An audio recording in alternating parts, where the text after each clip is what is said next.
Þú hefur notað gervigreind og við vitum það. Það allt í góðu, en spurningin bara hvort þú sért að gera það rétt.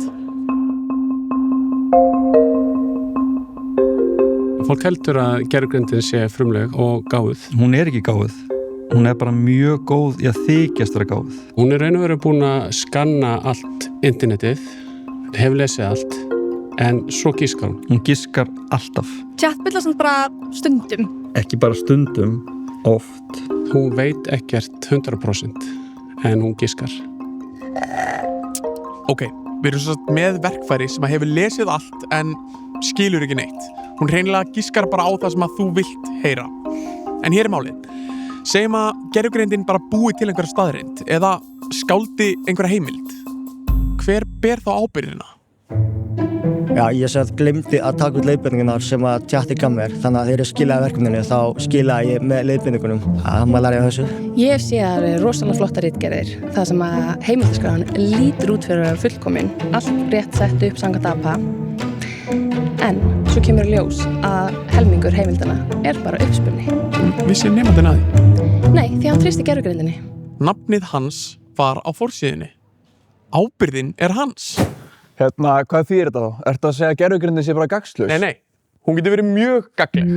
Ég myndi segja ég nota hana fyrst og fremst þegar mér finnst ég vera frekar föst og þarf einhverjar hugmyndir, útskýringar eða gagnrýni. Þá finnst mér mjög gott að nota hana. Þú getur fengið hana til þess að finna galla í röksemdafærsluðinni. Gervigreindin náttúrulega sefur aldrei. Þannig að ef þetta væri miðanótt, þá ertu ekki að vekja einhvern til þess að hjálpa þér með þetta og þannig kemur hún sterti. Hún skrifar ekki ritgerðina fyrir þig. Gervigreindin góður stuðningur, en þú ert nemandinn. Þú mættir hingað til þess að eflast og raunverulega læra eitthvað. En það ekki. Allir vegir liggja til Rómar. En það misjafnt hvað vegi þú mátt feta. Sko í akademískum heilindum felst það að nemendur verða sjálfur að vinna verkið og gervigreindin veitir engan afslátt af akademískum heilindum. Það mjög mismunandi og í raun og veru bara alls konar á milli kennara. Sumir kennarar hvetja nemendur að nota gervigreind, menna aðrir bannana alfarið. En hvað verður eiginlega gögnin sem þú deilir með gervigreindinni? Tæknivísindar lofa öllu fögru, en gögnin fara úr landi og stundum verið að þjálfa líkönin áfram á þínum eigin gögnum. Án samþykkis? Það hefur gerst, já.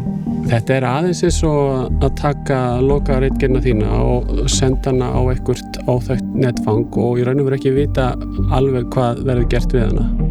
Gervigreindin komin til að vera. Þú getur notað hana til þess að gefa þér hugmyndir, gagnrýnt röksemdafærslur eða bara einfaldlega hjálpa þér þegar blaðið tómt. Kynntu þið viðmið notkun gervigreindar í námi og kennslu fyrir nemendur og kennara í HR. Notaðu tæknina til þess að vera klárari, ekki til þess að hætta að hugsa.